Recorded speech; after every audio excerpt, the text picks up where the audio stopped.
अलैहि वसल्लम रमजान शरीफ के महीने में जब मस्जिद नबवी में तशरीफ लाए, मिंबर शरीफ की पहली सीढ़ी पर कदम रखा, आपने आमीन कहा। दूसरी सीढ़ी पर कदम रखा, आमीन कहा। तीसरी सीढ़ी पर कदम रखा, आमीन कहा। सहाबा ने अर्ज किया, या रसूल अल्लाह, दुआ करने वाला तो कोई नजर नहीं आया। या रसूल अल्लाह, आपने आमीन फरमाया, इसमें कौन सी ऐसी हिकमत है? तो आका इरशाद फरमाते हैं, जब मैंने मिंबर की पहली सीढ़ी पर कदम रखा, जिब्राईल अलैहिस्सलाम दुआ कर रहे थे कि वो शख्स जलीलो ख्वार हो जाए, वो शख्स रुसवा हो जाए कि जिसके सामने मेरा नाम लिया जाए और वो मुझ पर दुरूद पाक ना पढ़े। हुजूर सल्लल्लाहु ताला अलैहि वसल्लम का नाम जब भी सुनो मोहम्मद, तो कहो सल्लल्लाहु ताला अलैहि वसल्लम। तो मेरे आका हुजूर सल्लल्लाहु अलैहि वसल्लम ने इरशाद फरमाया, मैंने आमीन कहा। फिर जिब्राईल अलैहिस्सलाम ने दूसरी मर्तबा कहा कि वो शख्स जलीलो ख्वार हो जाए, उस शख्स की नाक गुबार आलूद हो जाए कि जो रमजान शरीफ का महीना पाए और अपनी बख्शिश ना कराए। ये रमजान शरीफ का महीना बख्शिश का महीना है। मेरे आका इरशाद फरमाते हैं, अव्वलुहु रहमतुन औसतुहु मगफिरतुन व आखिरुहु इत्कुम मिनन नार।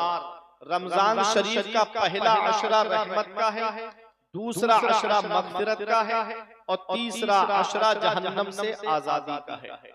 वो रमजान शरीफ का मुबारक महीना मेरे आका फरमाते हैं, इज़ा दखल रमज़ान फुतिहत अब्वाबुस समा व फुतिहत अब्वाबुल जन्नह व गुल्लिकत अब्वाबु जहन्नम व सुलसिलतिश शयातीन।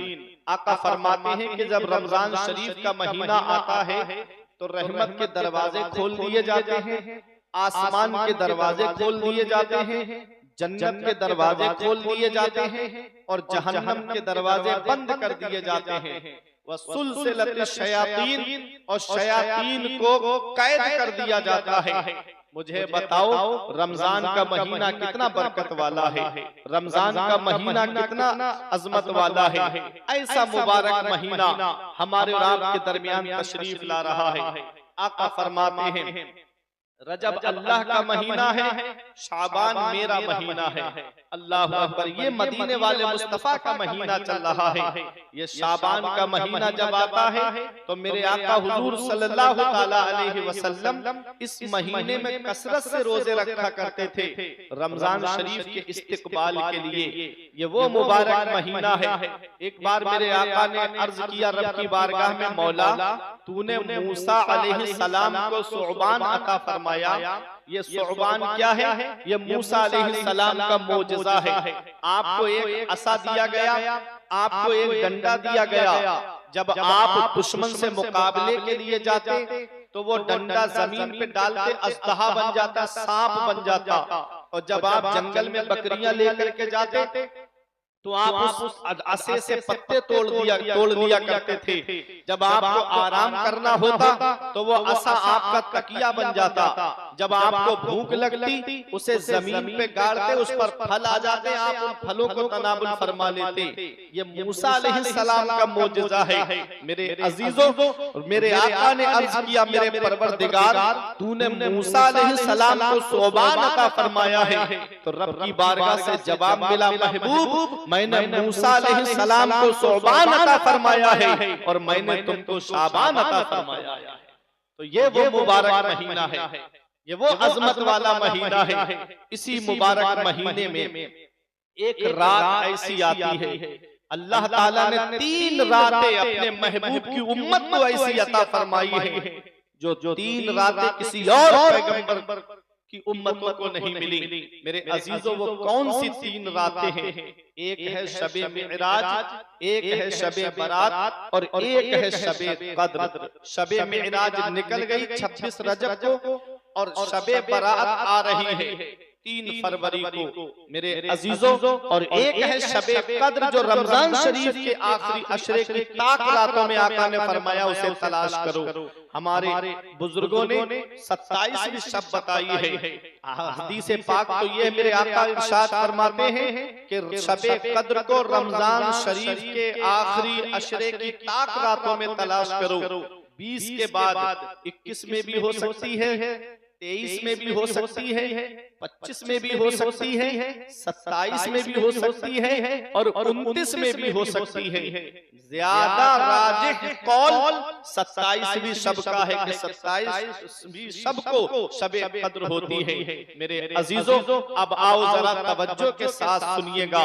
ऐसी मुबारक रातें हमको अल्लाह ने अता फरमाई, लेकिन उन मुबारक रातों में भी हमने बिस्तरों पे सोकर के उन रातों को गुजार दिया। ऐसी मुबारक रातें हमारे नौजवान कोई शबे बारात में मोटरसाइकिल लेके इधर से उधर घूमता नजर आता है। कोई इस बस्ती गया, कोई उस बस्ती गया, 2-2, 3-3, 4-4 लोग एक मोटरसाइकिल पे सवार होकर के पूरी रात ऐसे ही घूम के गुजार देते हैं। इस रात में अल्लाह की इबादत करना चाहिए थी, इस रात में कुरान की तिलावत करना चाहिए थी, इस रात में ज्यादा से ज्यादा हमको सदका करना चाहिए था। ये वो मुबारक रात है जिस रात में अल्लाह तबारक व तआला इंसानों की रोजी, जिस किसको कितनी रोजी मिलनी है ये फैसला भी फरमा देता है, किसकी कितनी उम्र है ये फैसला भी अल्लाह फरमा देता है। इस रात में लोगों के मुकद्दर को अल्लाह तबारक व तआला लौह महफूज में लिखवा देता है कि साल भर में किसको कितनी रोजी मिलेगी ये भी लिख दिया जाता है, किसकी कितनी उम्र होगी ये भी लिख दिया जाता है, कौन इस साल पैदा होगा ये भी लिख दिया जाता है, और कौन इस साल दुनिया छोड़ के जाएगा ये भी लौहे महफूज में लिख दिया जाता है। सरकार गौसे आजम फरमाते हैं इंसान मकान बना रहा होता है, इंसान बिल्डिंग बना रहा होता है और उसका नाम मरहूमीन में लिखा हुआ होता है। मेरे अजीजों, मौत का कोई भरोसा नहीं, मौत का कोई पता नहीं, मौत कब आ जाए, किस जगह आ जाए, किस हाल में आ जाए। क्यों ना हम अपने रब को राजी करें, क्यों ना हम अपने रसूल को राजी करें। ये दुनिया तो वैसे भी एक दूसरे से खुश नहीं है, अल्लाह को राजी करो, उसके रसूल को राजी करो। ऐसी मुबारक रात आ रही है, इस रात को बिस्तरों पे सो के मत गुजारना, इस रात को चौराहों पे खड़े होके मत गुजारना, इस रात को इधर उधर गाड़ियां दौड़ा करके मत गुजारना। इस मुबारक रात में अल्लाह की इबादत करो, इस मुबारक रात में अपने नबी पे दुरूद पाक पढ़ो, इस मुबारक रात में कुरान की तिलावत करो। ऐसी रातें किस्मत वालों को मिलती हैं, पता नहीं अगली साल किस किस को नसीब हो ये मुबारक रात। इसलिए मेरे अजीजों, हमारे बुजुर्गों ने कहा हर नमाज को ये सोच करके पढ़ा करो कि ये मेरी आखिरी नमाज है, नमाज में दिल लग जाएगा। आज हम नमाजों से दूर हो गए, आज हम रोजों से दूर हो गए, आज हम अपने रब की इबादत से दूर होते जा रहे हैं। मेरे अजीजों, जुमे के दिन देखो तो कैसे मस्जिद भरी नजर आती है, और फिर उसके अलावा पांचों वक्त में देखो तो फजर में वही गिने चुने 2-3 नमाजी, जोहर में वही गिने चुने 2-3 नमाजी, मगरिब और इशा में वही 2-3 नमाजी, और पूरी बस्ती है मुसलमानों की। फिर रोना रोते हैं मुसलमान, परेशान बहुत है, मुसलमान सताया बहुत जा रहा है, मुसलमान के ऊपर जुल्मों से सितम के पहाड़ तोड़े जा रहे हैं। मेरे अजीजों, अल्लाह तबारक व तआला को राजी कर लो, उसके रसूल को राजी कर लो। ये दुनिया चंद दिन की है, हमेशा रहने इस दुनिया में नहीं आए। बड़े बड़े दौलत वाले आए, पैसे वाले आए और ये दुनिया छोड़ के चले गए। तुमने सिकंदर बादशाह का नाम नहीं सुना? 18 साल की उम्र में आधी दुनिया पे हुकूमत करने वाला सिकंदर बादशाह। कितनी दौलत होगी उसके पास में, कितना पैसा होगा उसके पास में, कितना सरमाया होगा उसके पास में, लेकिन क्या पैगाम दे के जा रहा है? कहता है कि जब मेरा इंतकाल हो जाए तो मेरे हाथ कफन से बाहर निकाल देना। पूछा गया, हाथ तो कफन के अंदर रखने का हुक्म है, तुम्हारे हाथ कफन के बाहर क्यों निकाल दिए जाएं? तो सिकंदर बादशाह कहता है ताकि दुनिया देख ले कि सिकंदर जिसने 18 साल की उम्र में आधी दुनिया पे हुकूमत कर ली, वो जब इस दुनिया में आया तब भी खाली हाथ आया था, और जब दुनिया से जा रहा है तब भी खाली हाथ जा रहा है। या पंजतन बचाना, जब जान तन से निकले, या पंजतन बचाना, जब जान तन से निकले तो मेरे आका कलमा जुबान से निकले क्या लाया था सिकंदर, क्या ले चला यहाँ से, दोनों के हाथ खाली बाहर कफन से निकले। दुनिया चंद दिन की है मेरे अजीजों, अच्छे काम करके दुनिया से जाओ, मुत्तकी बन के दुनिया से जाओ, परहेजगार बन के दुनिया से जाओ। आज हमारे पास तो कोई ऐसी नेकी नजर नहीं आती, आज हमारे सब रोज गुनाहों में गुजर रहे हैं। आओ आज मैं आपको एक इमाम की बात सुनाता हूँ। इमाम आजम अबू हनीफा का नाम आपने सुना होगा। आज हमारा हाल क्या है? आज हमारा हाल ये है कि आज कोई इमामों की कमियां ढूंढ रहा है, कोई आलिमों की कमियां ढूंढ रहा है, कोई अपने गांव बस्ती वालों की कमियां ढूंढ रहा है। होना तो ये चाहिए था। आका फरमाते हैं जो मुसलमान किसी मुसलमान के ऐबों को छुपाएगा, अल्लाह क़यामत के दिन उसके ऐबों को छुपाएगा। और आज हम एक दूसरे के ऐब जाहिर कर रहे हैं। अगर किसी की बुराई देख ले, अगर किसी के अंदर कमी देख ले, तो सबके सामने चौराहे पे उसकी कमियां जाहिर कर रहे हैं, हम सबके सामने उसकी बुराई कर रहे हैं। आओ इमाम आजम अबू हनीफा को अल्लाह ने वो कमाल अता फरमाया, वो शान अता फरमाई कि इमाम आजम अबू हनीफा मस्जिद में बैठे हुए हैं। अचानक से आपने क्या देखा? एक शख्स आया और आने के बाद वो वुजू करने लगा। वुजू से जो पानी के कतरे गिर रहे थे, आपको अल्लाह ने वो कमाल अता फरमाया था कि आप उन वुजू के कतरों में देख लिया करते थे कि ये कौन सा गुनाह करके आया है। इमाम आज़म अबू हनीफा ने देखा एक शख्स नौजवान को वुजू करते हुए करीब आए और आकर के कहा, ऐ नौजवान, अपने माँ बाप को सताने से तौबा कर ले, अपने माँ बाप को परेशान करने से तौबा कर ले। उसने कहा, इमाम आज से मैं सच्ची तौबा करता हूँ, आज के बाद कभी अपने माँ बाप को नहीं सताऊंगा। एक और नौजवान आया, वुजू कर रहा था। आपने वुजू के कतरे देखे, पानी जो गिर रहा था, देख लिया इसमें ये क्या गुनाह करके आया है। आप उसके करीब आए और फरमाया, ए शख्स, शराब पीने से तौबा कर ले। इमाम आजम ने जब इतना कहा, उसने कहा, इमाम मैं सच्ची तौबा करता हूँ, आज के बाद कभी शराब के करीब नहीं जाऊंगा। एक शख्स और वुजू करने के लिए आया, मेरे इमाम ने उसको वुजू करते हुए देखा। ये कमाल था इमाम आज़म अबू हनीफा का।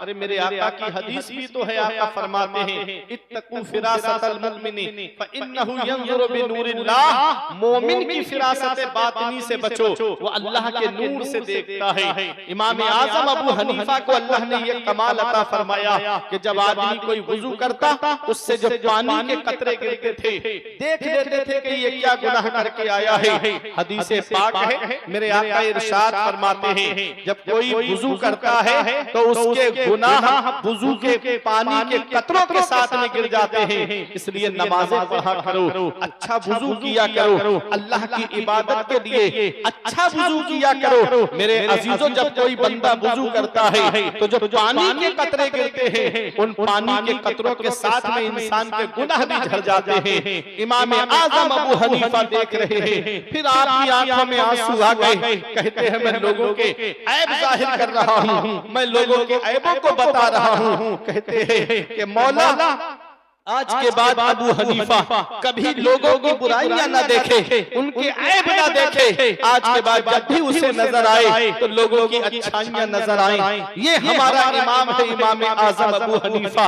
अल्लाह अकबर। आज हम कहते हैं, मौलाना साहब, हम झूठ नहीं बोलेंगे तो तिजारत कैसे चलेगी, हम झूठ नहीं बोलेंगे तो दुकान कैसे चलेगी, हम झूठ नहीं बोलेंगे तो कारोबार आगे कैसे बढ़ेगा, हम झूठ नहीं बोलेंगे तो मटेरियल कैसे बेचेंगे। इमाम आज़म जो अपने वक्त के इमाम आज़म हैं, दुनिया उनको इमाम आज़म मान रही है। पैगंबर इस्लाम से 70 साल के बाद में इमाम आज़म अबू हनीफा पैदा हुए, 80 हिजरी में पैदा हुए। मेरे आका ने और पेशीन गोइयां फरमाई, उन्हीं पेशीन गोइयों में एक ये भी फरमाई, आका ने फरमाया, इल्म अगर सुरैया पे भी होगा तो फारस का शख्स इल्म को सुरैया से भी ले आएगा। अल्लाह अकबर वो कौन है? वो इमाम आजम अबू हनीफा है। फरमाया कि अगर इल्म सुरैया में भी छुपा हुआ होगा तो फारस का रहने वाला इल्म को सुरैया से भी ले आएगा। अल्लाह अकबर। ये इमाम आजम अबू हनीफा है जिस इमाम की हम पैरवी करते हैं, मसाइल शरइया में जिस इमाम की हम पैरवी करते हैं उस इमाम का नाम इमाम आजम है।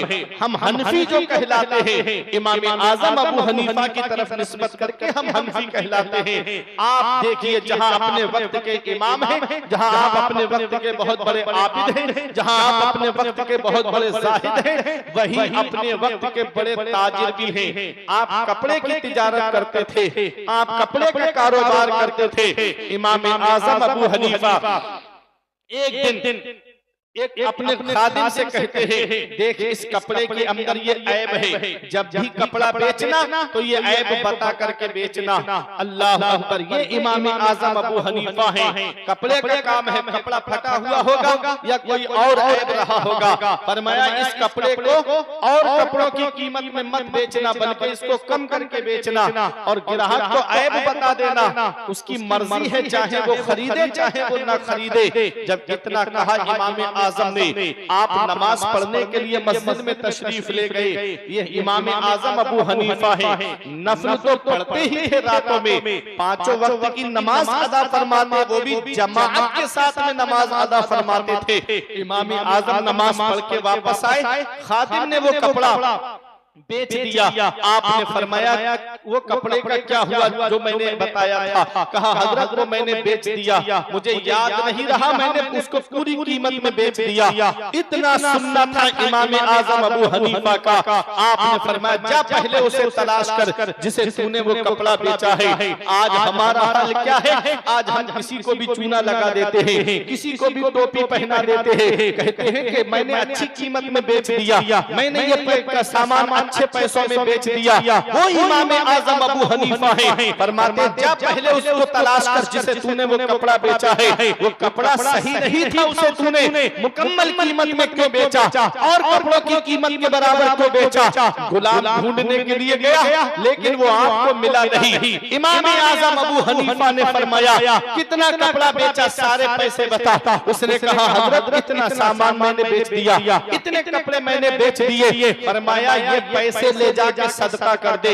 वो कपड़े के पैसे भी सदका करा दिए आपने, और जो सही कपड़ों के पैसे थे वो भी अल्लाह की राह में सदका करा दिए। कहा ये पैसे अबू हनीफा अपने पास में नहीं रखेगा। उसके बाद में मस्जिद के अंदर आए, नमाजियों के सामने इतना रोए इमाम आजम, दाढ़ी भीग गई, आंसू जमीन पे गिरने लगे। उसके बाद कहते हैं लोगों मेरी कोई गलती नहीं, मेरे नौकर ने वो कपड़ा बेच दिया था। कयामत के दिन अल्लाह ने मुझसे पूछा नोमान बिन साबित तेरे खादिम ने, तेरे नौकर ने वो कपड़ा जो सही नहीं था उसे सही कीमत में बेचा है, तो मैं अल्लाह को क्या जवाब दूंगा? लोगों मेरी तरफ से गवाही दे देना, मेरी तरफ से गवाही दे देना कि अबू हनीफा की कोई गलती नहीं है, उसके नौकर ने ये कपड़ा बेच दिया था। ये उनका तकवा है, ये उनकी परहेजगारी है, ये उनका खौफे खुदा है। आज हमारे दिल से खुदा का खौफ निकल गया,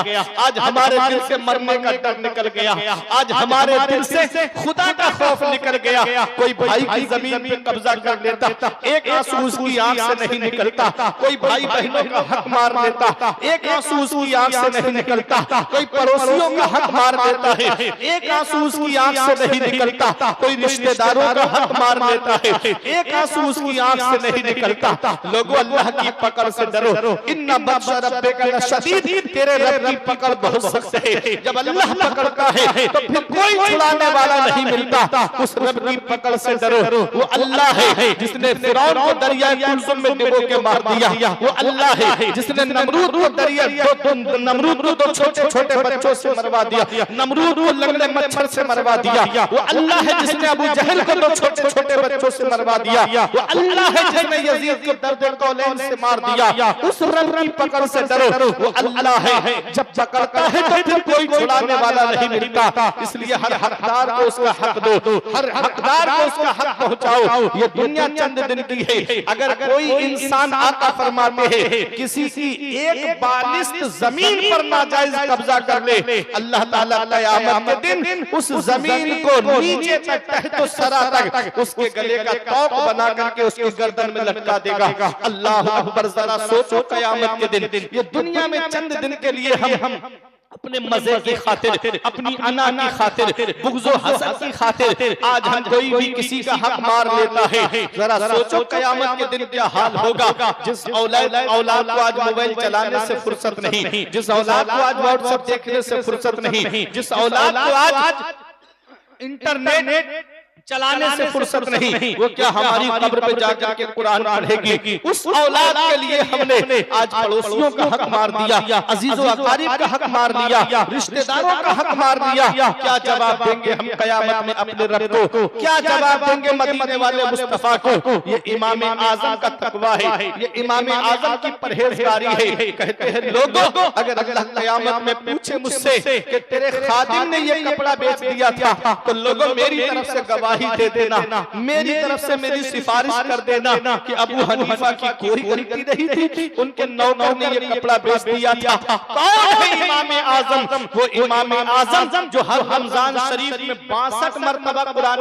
पाक खत्म फरमाते थे। वो इमाम आज़म जिस जगह आपका दफन हुआ है, जिस जगह आपकी कब्र शरीफ है, मज़ार मुबारक है, वहां आपने 7000 मरतबा कुरान पाक का खत्म फरमाया है। वो इमाम आज़म अबू हनीफा जिन्होंने 30 साल लगातार रोजे रखे हैं, वो इमाम आज़म जिन्होंने 40 साल इशा के वुजू से फजर की नमाज पढ़ी है, वो इमाम आज़म जिन्होंने 1500 रुपए खर्च करके एक ऐसा लिबास बनवाया, कपड़े बनवाए जिसे रात में अल्लाह की इबादत के लिए आप ज़ेफ़तन फरमाते थे, रात में अल्लाह की इबादत करने के लिए वो कपड़ा पहनते थे। आज हमारा हाल ये है कि हम मस्जिद में जाएंगे तो फटे हुए कपड़े पहनकर, मस्जिद में जाएंगे तो पुराने कपड़े पहनकर, मस्जिद में जाएंगे तो बोसीदा कपड़े पहनकर, मस्जिद में जाएंगे तो परागंदा कपड़े लेकर के, और किसी की शादी में जाएंगे तो अच्छा कपड़ा, किसी के यहाँ वलीमे में जाएंगे तो उम्दा कपड़ा, किसी के यहाँ बर्थडे पार्टी में जाएंगे तो अच्छे से अच्छा कपड़ा निकाल के पहन करके जाते हैं। अल्लाह कुरान में फरमाता है, या बनी आदम खुज़ू ज़ीनतकुम इंदा कुल्ले मस्जिद, ऐ औलाद आदम, हर नमाज के लिए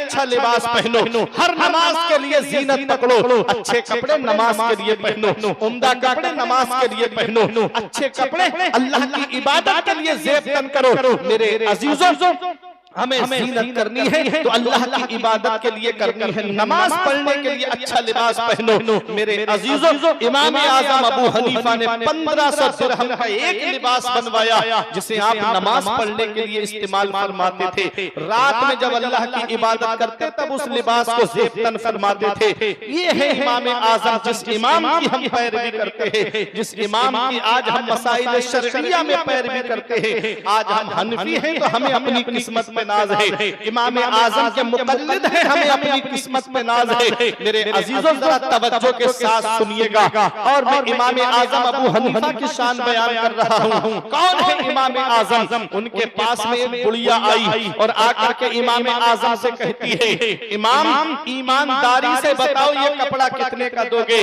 क्या लफ्ज बोला? ईमानदारी से बताओ ये कपड़ा कितने का दोगे? मेरे इमाम ने कहा, माई 4 दिरहम में ये कपड़ा दे दूंगा। पूरा थान था कपड़े का। माई कहने लगी, मुझसे मजाक मत करो। फरमाया, मैं मजाक नहीं करता। कहा, फिर ये इतना कपड़ा 4 दिरहम में कैसे मिल सकता है? कहा, माई तूने ईमानदारी की बात की है तो सुन, मैंने 2 थान खरीदे थे 20 दिरहम में, 10-10 दिरहम का एक थान हुआ। मैंने एक थान 16 दिरहम में बेच दिया है। 10 दिरहम का हुआ 6 दिरहम मुनाफे के साथ में मैंने एक कपड़े का थान बेच दिया है। अब ये थान रह गया है, 4 दिरहम दे दे और ये थान लेकर चली जा। इमाम आजम अबू हनीफा फरमाते हैं नोमान बिन साबित 4 दिरहम के लिए, 4 दिरहम के लिए अपने ईमान को नहीं बेचेगा। अल्लाह अकबर, जरा अंदाजा लगाइए, फरमाइए 4 दिरहम क्या है। नोमान बिन साबित के सामने करोड़ों दिरहम रख दिए जाए, तब भी नोमान इब्न साबित अपने ईमान का सौदा नहीं कराएगा। मेरे इमाम ने पुकार कर कहा था उन्हें जाना, उन्हें माना, न रखा गैर से काम, लिल्लाहिल हम्द में दुनिया से मुसलमान। नारे तकबीर, नारे रिसालत, मसलके आला हज़रत वल्मा अहले सुन्नत, नारे तकबीर, सुभान अल्लाह, माशाअल्लाह। इमाम आज़म अबू हनीफा, उनका तकवा देखिए, उनकी परहेजगारी देखिए। इमाम आज़म अबू हनीफा का एक पड़ोसी था और वो शराबी था। जब शराब पी के आता तो रोजाना गालियां बकता, रोजाना गालियां बकता। इमाम आज़म अबू हनीफा उसको सुनते थे। एक दिन आवाज नहीं आई उसकी। दिन में इमाम आज़म अबू हनीफा ने पूछा वो जो रात में जो गालियां बकता था वो कहाँ चला गया? कहा हुजूर उसे तो पुलिस पकड़ के ले गई। इमाम आज़म अबू हनीफा को जब पता चला कि मेरा पड़ोसी और उसे पुलिस पकड़ के ले गई तो आप उसकी जमानत के लिए पहुंचे। शराबी है और आप उसकी जमानत के लिए पहुंचे। जैसे ही पहुंचे तो सिपाही ने देख के कहा हजरत आप यहाँ कैसे? कहा मेरे पड़ोसी को पकड़ के ले गए। पड़ोसी हर हकदार को उसका हक दो। पड़ोसी अगर गैर मुस्लिम भी है, मुसलमान नहीं गैर मुस्लिम है, तो हमारा इस्लाम कहता है कि अगर वो भूखा है तो उसको खाना खिलाओ। हमारा इस्लाम कहता है अगर वो भूखा है तो उसे खाना खिलाओ। इमाम आज़म अबू हनीफा ने फरमाया ये मेरा पड़ोसी है। वो अंदर खड़े होकर कह रहा था लोग हमको रुसवा करना चाहते हैं, लोग हमको जलील करना चाहते हैं, हमारे ऊपर एहसान करके हमको जलील करना चाहते हैं। इमाम आज़म अबू हनीफा से सिपाही ने कहा देखा ये आपके लिए क्या कह रहा है? आपने फरमाया कोई बात नहीं, तुम इसको रिहा कर दो। जब इमाम आज़म अबू हनीफा ने ये कहा तो सिपाही ने छोड़ दिया। शराबी था। आपने रास्ते में उससे कहा तू मेरा पड़ोसी है, मैं तुझे जलील करने नहीं आया हूँ बल्कि मैं तुझे इज्जत देने के लिए आया हूँ, मैं तेरी इज्जत बढ़ाने के लिए आया हूँ। उसको जब शर्मिंदगी हुई, नदामत हुई तो इमाम आज़म अबू हनीफा के कदमों पे गिर गया और कहने लगा हजरत मुझे माफ कर दो, आज के बाद कभी शराब को हाथ नहीं लगाऊंगा, आज के बाद कभी गुनाहों के करीब नहीं जाऊंगा। ये हमारा इमाम है।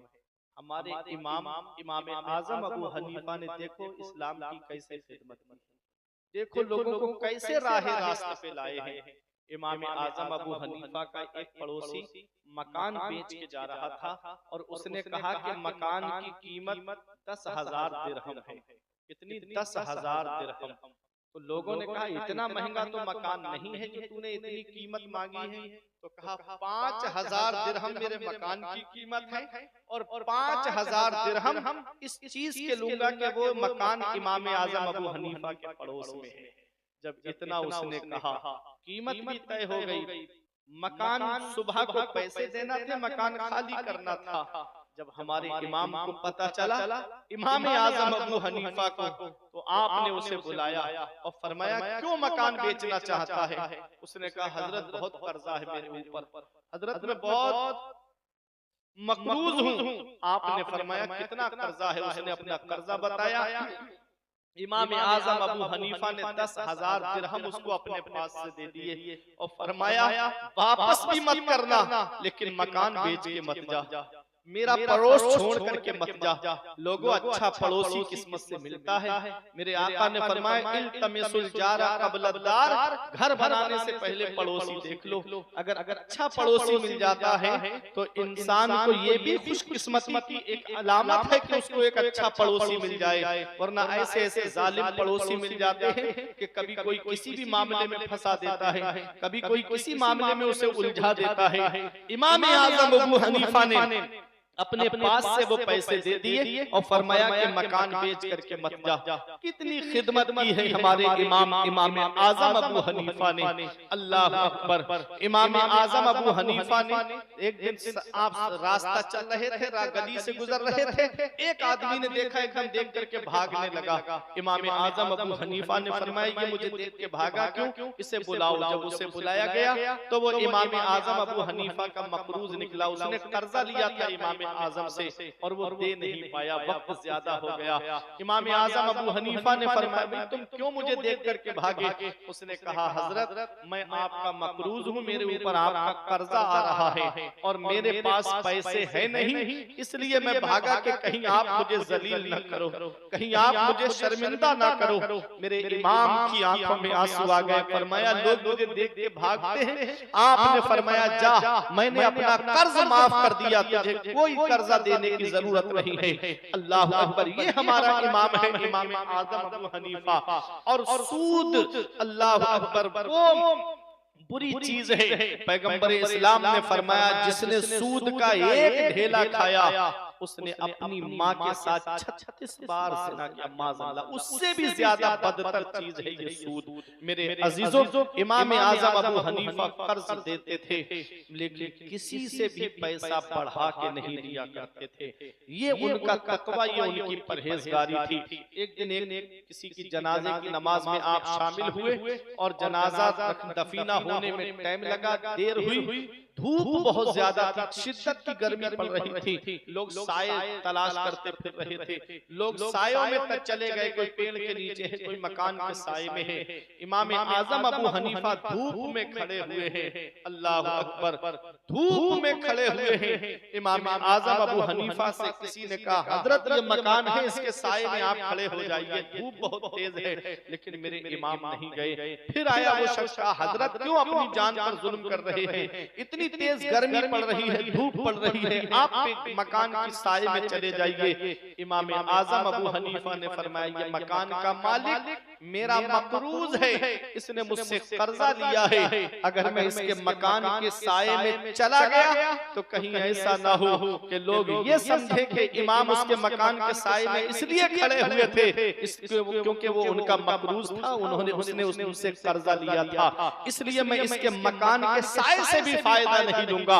ये है हमारा इमाम आज़म उमर फारूक आज़म अबू हनीफा ने उबई बिन काब को कर्जा दिया और जब उन्होंने कोई तोहफा लेकर के आए उमर फारूक आज़म के पास में, कहा कि ये तोहफा ले लीजिए। उमर फारूक आज़म ने फरमाया मैं ये तोहफा कबूल नहीं करूंगा।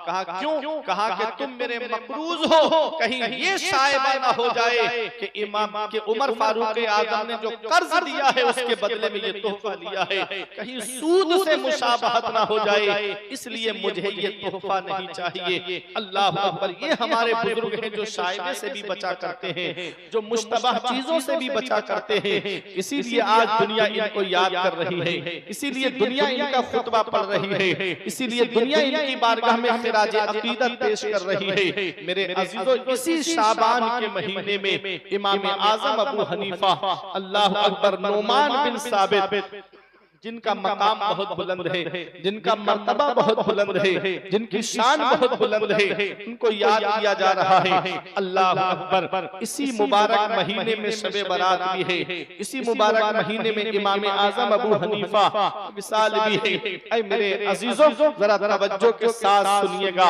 और इसी महीने में आज जब 14 शाबान आती है तो लोग हजरत उवैस करनी को याद करते हैं, हजरत उवैस करनी के नाम की फातिहा कराते हैं। कौन है उवैसे करनी? आज मोहब्बत हम भी करते हैं, मोहब्बत तुम भी करते हो, प्यार का दावा तुम भी करते हो, प्यार का दावा हम भी करते हैं। लेकिन आओ जरा उस आशिक को देखो, उस नबी से मोहब्बत करने वाले दीवाने को देखो। जिक्र नबी की बारगाह में हो रहा है, चर्चा नबी की बारगाह में हो रहा है, नाम नबी की बारगाह में लिया जा रहा है। खिराज अकीदत पैगंबर इस्लाम की बारगाह में आज हम पेश करते हैं। आओ जरा देखो उवैसे करनी का मकाम क्या है। मदीने वाले मुस्तफा सहाबाए किराम से इरशाद फरमाते हैं, मेरे सहाबा कर्न में मेरा एक दीवाना रहता है जो मुझसे बड़ी मोहब्बत करता है, मुझसे बड़ा प्यार करता है। सहाबा ने अर्ज किया, या रसूल अल्लाह, हजरत सलमान फारस से आ गए, हजरत बिलाल हबशा से आ गए,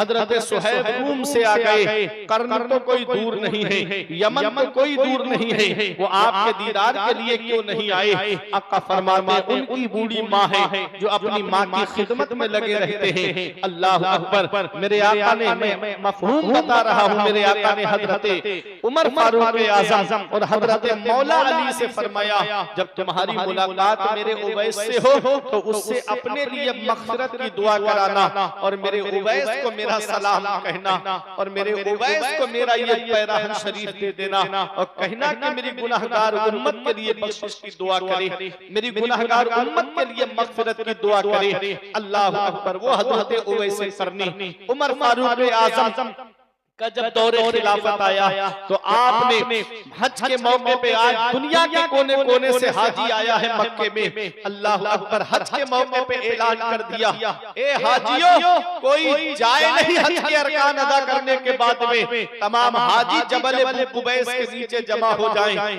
अमीरुल मोमिनीन का हुक्म है, उमर फारूक आज़म का हुक्म है, तमाम हाजी जमा हो गए। पता नहीं क्या मामला है, आज अमीरुल मोमिनीन ने सबको जमा किया है। उमर फारूक आज़म ने फरमाया, तुम में से यमन से कितने हाजी आए हैं, सब बैठ जाएं। वो हाजी खड़े रहे जो यमन से आए हैं, सब बैठ गए, चंद हाजी खड़े रहे। फरमाया, तुम यमन से आए हो? कहा हाजियों ने, हाँ हम यमन से आए हैं। फरमाया, सब बैठ जाएं। वो खड़े रहे जो यमन में कर्न से आए हैं, सब बैठ गए। एक शख्स खड़ा रहा। फरमाया, तुम कर्न से आए हो? कहा हाँ। कहा, क्या तुम उवैस करनी को जानते हो?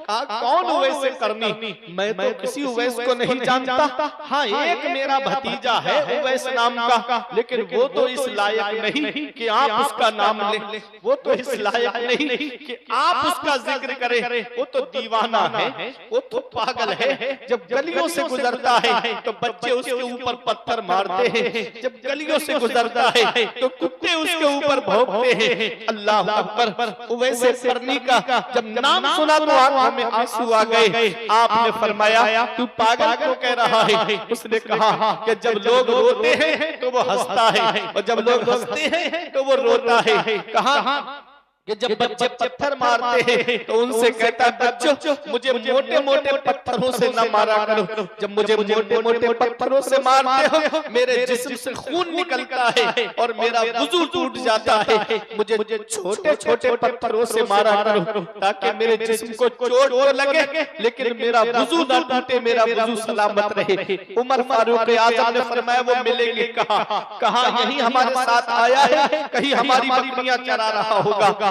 देखो जाकर के तलाश किया गया तो आप एक जगह अल्लाह की इबादत कर रहे थे। अल्लाह अकबर। गए हजरत उमर फारूक आज़म और मौला अली शेर खुदा उवैस करनी ने नमाज से जब फारिग हुए तो दुआ सलाम हुआ। पैगंबर इस्लाम ने पहचान बताई थी कि उनके बाएं पहलू पर एक सफेद दाग का निशान होगा। मेरे आका हुजूर सल्लल्लाहु अलैहि वसल्लम ने अलामत बताई, निशान बताई, निशानी बताई वैसे करने की। जब उमर फारूक आज़म ने उनको देखा, चेहरा देख करके समझ गए कि ये अलामत हुजूर ने बयान फरमाई है। बाल देखे, फरमाया ये अलामत हुजूर ने बयान फरमाई है। कहा, क्या तुम अपना बायां पहलू दिखा सकते हो, बायां हाथ दिखा सकते हो? उन्होंने कहा, क्या करोगे? कहा, एक निशानी देख एक न बात रह गई है, जब उन्होंने दिखाया तो सफेद दाग की निशानी मौजूद थी।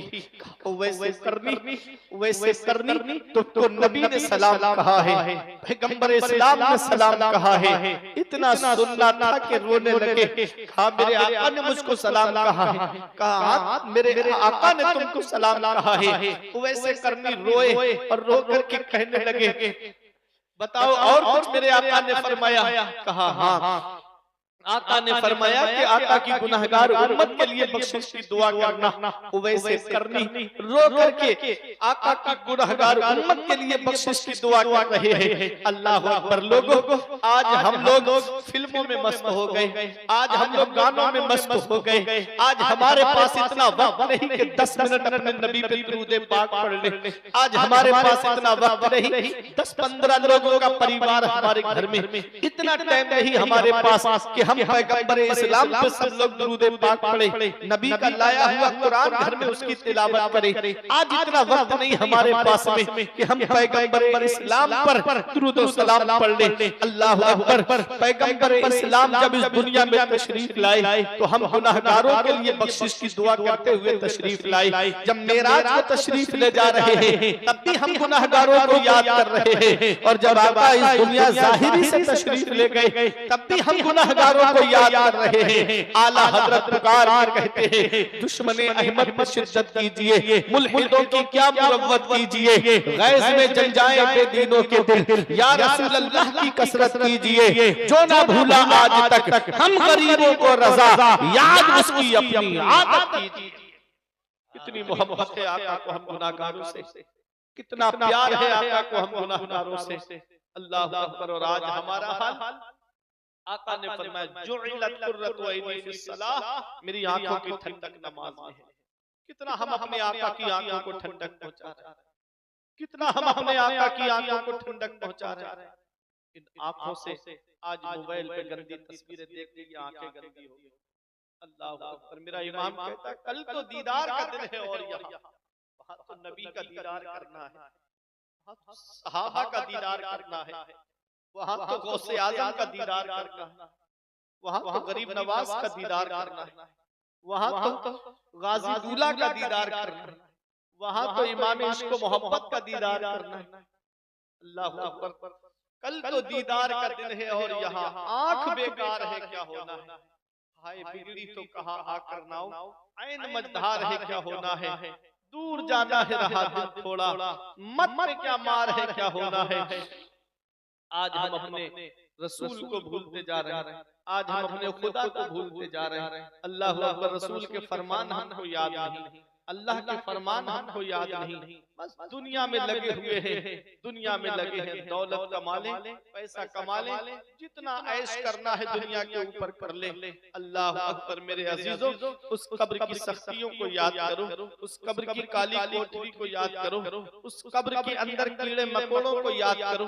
कभी दौलत पे घमंड आने लगे, कभी पैसों पे नाज होने लगे, तो एक चक्कर मनशापुरवा वालों कब्रिस्तान का लगा लिया करो। वहाँ तुमसे ज्यादा दौलत वाले लेते हैं, वहाँ तुमसे ज्यादा पैसे वाले लेते हैं, वहाँ तुमसे ज्यादा हसीनो जमीन लेते हैं, वहाँ तुमसे ज्यादा सरमाए वाले लेते हैं। वो जिनकी नाक पे कभी मक्खी नहीं बैठती थी, आज उनके जिस्म को मिट्टी ने गला सड़ा के एक तरफ कर दिया। घमंड किस बात पे, तकब्बुर किस बात पे? अल्लाह को राजी करो, उसके रसूल को राजी करो। अभी आज हमारे इलाके की एक ऐसी खबर आई जिसको सुनकर के मेरी आंखों में, पढ़ करके, देख करके मेरी आंखों में भी आंसू आ गए। आज एक जवान लड़का सिर्फ रील बनाने के चक्कर में, इंस्टाग्राम पे सिर्फ रील अपलोड करने के चक्कर में पत्थर के ऊपर खड़े होकर के रील बना रहा था। पैर फिसला, नीचे गिरा और वो पत्थर उसके ऊपर गिरे। भारी पत्थर थे, 3 पत्थर थे, उसके ऊपर गिरे और वही नीचे दब करके मर गया। अल्लाह अकबर। बताओ, गानों की रीलें बना के दुनिया से जा रहा है, गानों की रीलें, क्या हाल होगा कब्र के अंदर? मेरे अजीजों, जरा मुझे बताओ, अगर यही गाने सुन के सो गए, सुन गए और आंख कब्र के अंदर जाकर खुली, तो कौन है जो तुम्हारे काम आएगा? और रात रात भर मोबाइल की स्क्रीन पे जागने वालों, और रात रात भर फिल्में देखने वालों, फिल्म देख के सो गए और आंख कब्र के अंदर जाकर खुली, कौन है जो तुम्हारे काम आएगा? अल्लाह को याद करके सो, कलमा शरीफ पढ़ करके सो, कुरान की तिलावत करके सो, अपने नबी को याद करके सो, दुरूद पाक पढ़ के सो, गुनाहों से तौबा करके सो। मेरे अजीजों, जो सूरह मुल्क पढ़ करके सोता है, अगर उसी रात में उसे मौत आ जाए तो अल्लाह ताला उसको शहादत का सवाब अता फरमाता है। ये कुरान पढ़ के सोया करो, कलमा शरीफ पढ़ करके सोया करो। क्या पता सुबह को आंख खुली कि ना खुली, गुनाहों से तौबा कर लिया करो, गुनाहों से माफी मांग लिया करो। मेरे अजीजों, ये मुबारक रात आ रही है, शब बारात, जिसमें आप हलवा तो खाते हो, हलवे पे जिस शख्सियत के नाम की फातिहा लगाते हो, जरा उनका किरदार भी तो देखो। रो रो के हमारे लिए गुनाहों को, हम लोगों के लिए, हम गुनाहगारों के लिए बख्शिश की दुआ कर रहे हो, वैसे करनी। मकाम देखे, शान देखे उनकी, कि उनको जन्नत के दरवाजे पे रोक दिया जाएगा वैसे करने को, रोक दिया जाएगा। कहेंगे मुझे क्यों रोक दिया गया? आवाज आएगी वैसे करनी, अकेले मत जाओ जन्नत में, अपने नबी की उम्मत की शफाअत करो और उसको अपने साथ में जन्नत में लेकर के जाओ। अल्लाह अकबर, ये मकाम है वैसे करनी का, कि जन्नत के दरवाजे पे रोक दिए जाएंगे। और दुनिया में हाल देखो, लिबास फटा हुआ है, हमारा कपड़ा फट जाए हम बजाज की दुकान पे जाते हैं, हमारा कपड़ा फट जाए हम शोरूम में जाते हैं, हमारा कपड़ा फट जाए हम रेडीमेड कपड़े की दुकान पे जाते हैं और क्या करते हैं, अच्छे से अच्छा कपड़ा खरीदते हैं। और वैसे करनी का जब कपड़ा फट जाता, उनका लिबास फट जाता, तो वो किसी मार्केट में नहीं जाते, किसी बजाज की दुकान पे नहीं जाते, बल्कि वहां जाते जहां कूड़ा करकट पड़ा करता था, और वहां पुराने कपड़े निकाल करके धो करके पाक करके उसका पेबंद लगा करके अपने लिबास में रखते थे। अल्लाह अकबर, आज हमको भूख लगे, हम 5 स्टार होटल पे जाते हैं, हमको भूख लगे हम अच्छे से अच्छे होटल पे जाकर के खाना तनावुल करते हैं। और वैसे करनी की जरा शान देखो, जब उनको भूख लगती थी तो वो तालाब की तरफ आते थे, लोग सब्जियां बेचने वाले सब्जी धोते थे तालाब में, तो कुछ पत्ते रह जाते थे, उन पत्तों को खा करके गुजारा करते थे वैसे करनी। खजूर की गुठली पे नमक लगा के चूस करके गुजारा करते थे वैसे करनी। और मकाम जन्नत के दरवाजे पर रोक दिए जाएंगे, शान जन्नत के दरवाजे पर रोक दिए जाएंगे। और दुनिया में आप देखें, ये दुनिया की जीनत क्या है, ये थोड़ी सी देर का लहव लइब है, थोड़ी सी देर खेल कूद का सामान है। कुल मताउ दुनिया कलील, दुनिया का सामान थोड़ा है, आखिरत के लिए नेकियां जमा करो। मेरे अजीजों, आखिरत के लिए नेकियां जमा करो।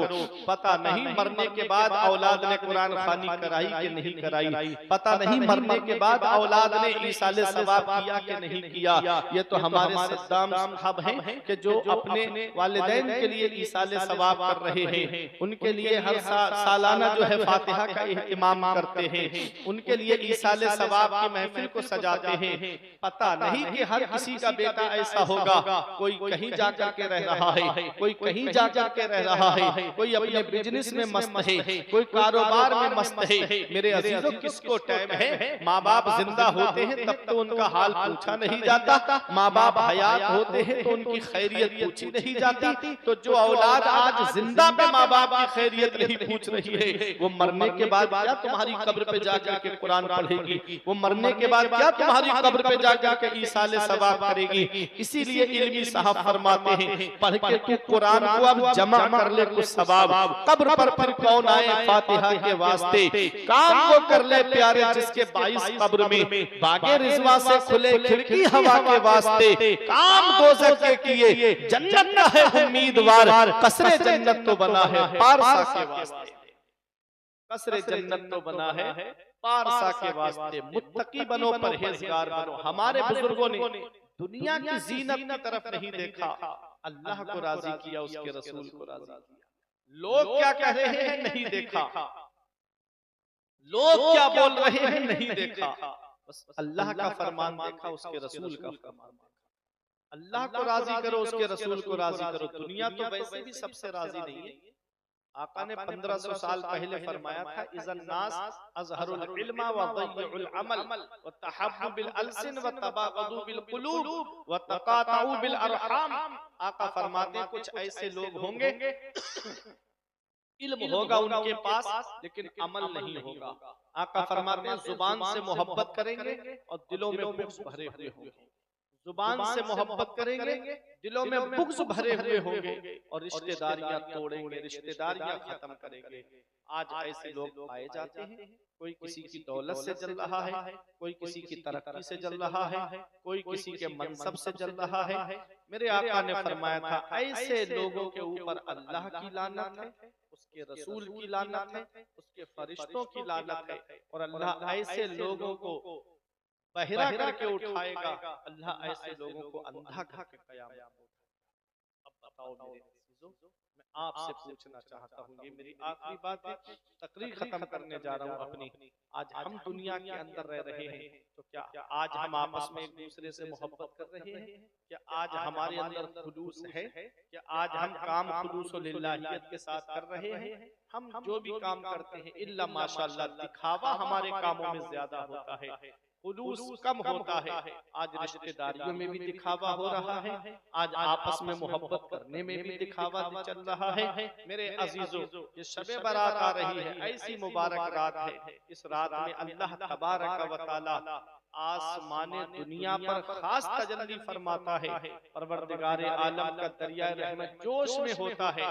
अल्लाह रब्बुल इज्जत अपने बंदों से फरमाता है कोई मुसीबत ज़दा, मैं उसको मुसीबत से निजात अता फरमाऊं। है कोई बीमार, मैं उसको बीमारी से शिफा अता फरमाऊं। है कोई मुझसे मांगने वाला, है कोई मुझसे मांगने वाला, और ये सिलसिला तुलू फजर तक रहता है, सुबह सादिक तक रहता है। हम बिस्तरों में पड़े पड़े सो रहे हैं, उधर अल्लाह की रहमत पुकार के कह रही है हम तो माइल व करम हैं, कोई साइल ही नहीं, राह दिखलाएं किसे रह मंजिल ही नहीं। ऐसी मुबारक रात आ रही है मेरे अजीजों, अपने घरों में अल्लाह की इबादत करो। हमारी माँ बहनें हैं, उनसे भी मेरी गुजारिश है अपने घरों में कुरान की तिलावत करो, अपने घरों में अल्लाह की इबादत करो, घरों के अंदर रह करके अपने रब को याद करो। ये दुनिया चंद दिन की है जहाँ आदमियों को नेकियों की जरूरत है। मेरी माँ बहनों, तुम्हें भी नेकियों की जरूरत है। इस मुबारक रात में अल्लाह सबको बख्शता है।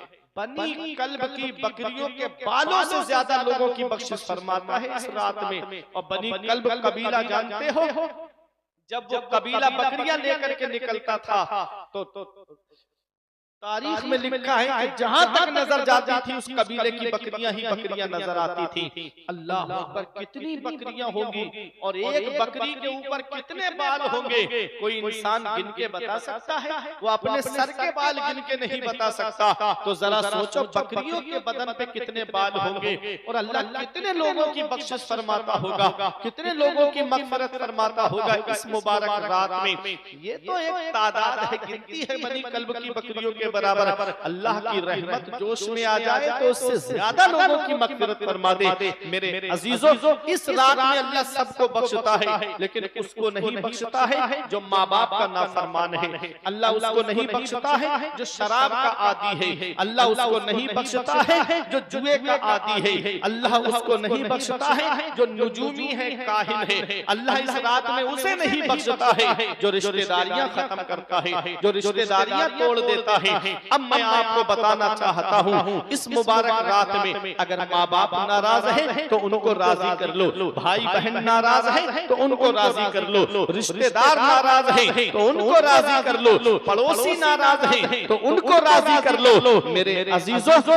आज हमारे माँ बाप नाराज बैठे हैं, भाई बहन नाराज बैठे हैं, चचा चाऊ नाराज बैठे हैं, खानदान वाले नाराज बैठे हैं, रिश्तेदार नाराज बैठे हैं, पड़ोसी नाराज बैठे हैं। और माफी कहाँ मांगी जाती है? सोशल मीडिया पे माफी मांगी जाती है। कोई व्हाट्सएप पे माफीनामा डाल रहा है, कोई इंस्टाग्राम पे माफीनामा डाल रहा है, कोई फेसबुक पे माफीनामा डाल रहा है, कोई यूट्यूब पे माफीनामा डाल रहा है कि शबे बारात आ गई है, मुझे माफ कर देना, मुझसे कोई गलती हो गई हो तो माफ कर देना, मुझसे कोई तकलीफ पहुंची हो तो माफ कर देना। माफी उनसे मांगी जा रही है जो तुझे जानते तक नहीं, माफी उनसे मांगी जा रही है है जो तुझे पहचानते तक नहीं, माफी उनसे मांगी जा रही है जो तेरा नाम तक नहीं जानते। इधर बाप नाराज बैठा है, भाई नाराज बैठा है, चचा ताऊ नाराज बैठे हैं, भतीजे नाराज बैठे हैं, बहन बहनोई नाराज बैठे हैं, मामू नाना नाराज बैठे हैं। माफी उनसे मांगी जाती है जो पहचानते तक नहीं, जो पहचानते हैं उनसे नाराजगी किए बैठा है, उनसे रिश्ते खत्म किए बैठा है। माफी मांगनी है तो अपने भाई से मांगो, माफी मांगनी है तो अपनी बहनों से मांगो, माफी मांगनी है तो चचा ताऊओं से माफी मांगो, माफी मांगनी है तो अपने रिश्तेदारों से मांगो। मेरे अजीजों, इस मुबारक रात में अल्लाह उनको नहीं बख्शता है जो माँ बाप के नाफरमान है। हमारे उलमा फरमाते हैं माँ बाप के पैर पकड़ के भी राजी करना पड़े तब भी उनको राजी कर लेना। माँ बाप अल्लाह की बहुत बड़ी नेमत है। जिस दिन इनकी चारपाई घर से उठ गई उस दिन एहसास होता है आज कितना बड़ा साया मेरे घर से चला गया। आज इस दौर में, मिलावटी दौर में, जहाँ चीनी में भी मिलावट मिलेगी, तेल में आपको मिलावट मिलेगी, दूध दही घी पनीर में आपको मिलावट मिलेगी। इस मिलावटी दौर में अगर बगैर मिलावट के कोई चीज है तो वो माँ बाप की मोहब्बत है, जिसमें कोई मिलावट नहीं होती है। जो अपनी औलाद से मोहब्बत करते हैं तो सच्ची मोहब्बत करते हैं। इसलिए अपने माँ बाप को राजी करो, अपने भाइयों को राजी करो, अपने बहन बहनों को राजी करो, अपने रिश्तेदारों को राजी करो। जरा जरा सी बातों पे बहनों से रिश्ता खत्म। बहन बकरा ईद के मौके पे इंतजार करती, मेरा भाई मेरे घर आ जाता। ईद के मौके पे इंतजार करती, भाई के कदम मेरे घर में आ जाते।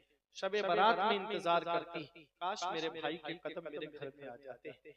बहन इंतजार कर रही हो, भाई है कि अपनी बहन के घर पे कदम नहीं रखता, अपनी बहन से रिश्ता खत्म कर दिया, अपने रिश्तेदारों से रिश्ते खत्म कर दिए और माफी सोशल मीडिया पे मांगी जा रही है। इस मुबारक रात में सबको राजी करो।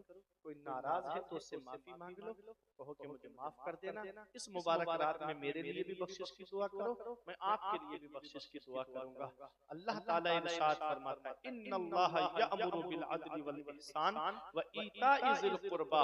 बेशक अल्लाह ताला तुम्हें हुक्म देता है इंसाफ करने का, भलाई करने का और रिश्तेदारों के साथ में अच्छा सलूक करने का, रिश्तेदारों का हक अदा करने का, अहले क़राबत का हक अदा करने का। और 3 कामों से तुम्हें रोकता है, बेहयाई से रोकता है, बुरी बातों से रोकता है और जुल्म करने से रोकता है। ये नसीहत है अगर तुम मानो। मेरे अजीजों, अल्लाह ने 3 चीजों के करने का हुक्म दिया, 3 कामों से हमें रुकने का हुक्म दिया। इंसाफ करने का हुक्म दिया, भलाई करने का हुक्म दिया, एहसान करने का। अल्लाह ने रिश्तेदारों के हुकूक अदा करने का हमको हुक्म दिया। हमें इंसाफ करना है, हमें भलाई करनी है, हमें रिश्तेदारों के जो हुकूक हैं उन हुकूक को अदा करना है। बुराई से दूर रहना है, सरकशी से दूर रहना है, किसी को सताने से बाज आना है, किसी पे जुल्म करने से बाज आना है। ये नसीहतें हैं अल्लाह की तरफ से। अगर हम कबूल करेंगे अल्लाह हमको सवाब अता फरमाएगा, और अगर हम इस पर अमल नहीं करेंगे, अल्लाह ने 2 घर बनाए हैं, एक है जन्नत, एक है जहन्नम। अच्छे काम करोगे अल्लाह जन्नत अता फरमाएगा, बुरे काम करोगे अल्लाह जहन्नम में डालेगा। 5 वक्त की नमाज पढ़ो, अल्लाह की इबादत करो। शबे बारात आ रही है, अपने घरों में खुशी का माहौल रखो। उस रात में रूहें अपने घरों पे आती हैं और कहती हैं ऐ घर वालों, हम इतना सब कुछ छोड़ के तुम्हारे लिए चले गए, तुम हमारे लिए क्या कर रहे हो? अपने अजीज जो दुनिया से चले गए उनके नाम से सदका करो, उनके नाम से ईसाले सवाब करो, उनके नाम से कुरान पढ़ करके बख्शो, उनके नाम से कुरान की सूरतें पढ़ करके ईसाले सवाब करो। आका फरमाते हैं जो एक मर्तबा सूरह यासीन शरीफ पढ़ दे और कब्रिस्तान के मुर्दों को ईसाल कर दे तो अल्लाह ताला कब्रिस्तान के मुर्दों के अज़ाब में कमी कर देता है और पढ़ने वाले को तादाद के बराबर सवाब अता फरमाता है। इस मुबारक रात में कब्रिस्तान जाना मदीने वाले मुस्तफा की सुन्नत है।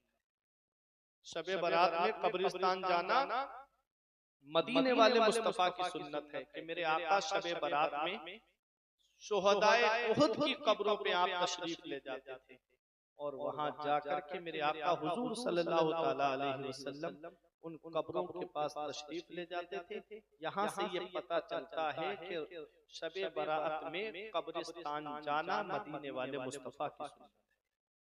हजरत आयशा सिद्दीका रजी अल्लाह तआला अन्हा से आका ने इरशाद फरमाया, आयशा 15वीं शब को यानी शबे बारात को अल्लाह तबारक व तआला लोगों की को रोजी तकसीम फरमाता है। इस रात में फैसले हो जाते हैं किसको कितनी रोजी मिलेगी, किसकी कितनी उम्र होगी, किसको कितनी दौलत मिलेगी। अल्लाह ताला इस रात में फैसले फरमा देता है। ये मुबारक रात है, अल्लाह की इबादत करके गुजारो, नेक अमल करके गुजारो। माँ बाप जिंदा हैं तो उनकी खिदमत करो, उनकी कदर करो, उनके साथ में हुस्न सुलूक करो, उनके साथ भलाई करो। और अगर उनका इंतकाल हो गया है तो कब्रिस्तान जाकर के उनकी कब्र पे इसाले सवाब कर दिया करो, कुरान पढ़ करके बख्श दिया करो। और कुछ भी अगर आप कुरान पढ़े हुए नहीं है तो कलमा शरीफ आपको जरूर याद होगा, कुल वल्लाह शरीफ तो आपको जरूर याद होगी, अल्हम्दु शरीफ तो आपको जरूर याद होगी। अगर 11 मरतबा कुल वल्लाह शरीफ पढ़ करके आप इसाले सवाब कर देंगे तो अल्लाह तबारक व तआला आपके अजीज की कब्र में अगर अजाब हो रहा होगा तो अल्लाह ताला उस अजाब में कमी फरमा देता है। ये सूरह इखलास की बरकत है। और कलमा शरीफ की फजीलत मेरे आका हुजूर सल्लल्लाहु अलैहि वसल्लम के दीवानों आला हजरत ने अल मलफूज शरीफ के अंदर शेख मुहीउद्दीन इब्नुल अरबी की एक रिवायत नकल करते हुए फरमाते हैं कि जो 70,000 मरतबा कलमा शरीफ पढ़ करके अपने अजीज के लिए ईसाले सवाब कर दे तो अल्लाह ताला कलमा शरीफ पढ़ने वाले को भी बख्श देता है और जिसके लिए ईसाले सवाब किया है अल्लाह ताला उसे भी बख्श देता है। इसलिए अपने अजीजों के लिए इसाले सवाब कर दिया करो। परवरदिगार आलम हम सबको अमल की तौफीक अता फरमाए, इहदिनस सिरातल मुस्तकीम पे चलने की तौफीक रफीक अता फरमाए। मेरे कुछ अर्ज करने में सबकत लिसानी की वजह से या बतकाज़ा बशरियत कोई गलती हो गई हो तो मौला मुझे माफ फरमाए। अस्तगफिरुल्लाह रब्बी मिन कुल्लि ज़म्बिन व अतूबु इलैहि। कलमा तैयब पढ़े ला इलाहा इल्लल्लाहु मुहम्मदुर रसूलुल्लाह सल्लल्लाहु तआला अलैहि वसल्लम। रही कली तो फूल खिलेंगे, जिंदगी बाकी रही तो फिर मिलेंगे। अस्सलाम।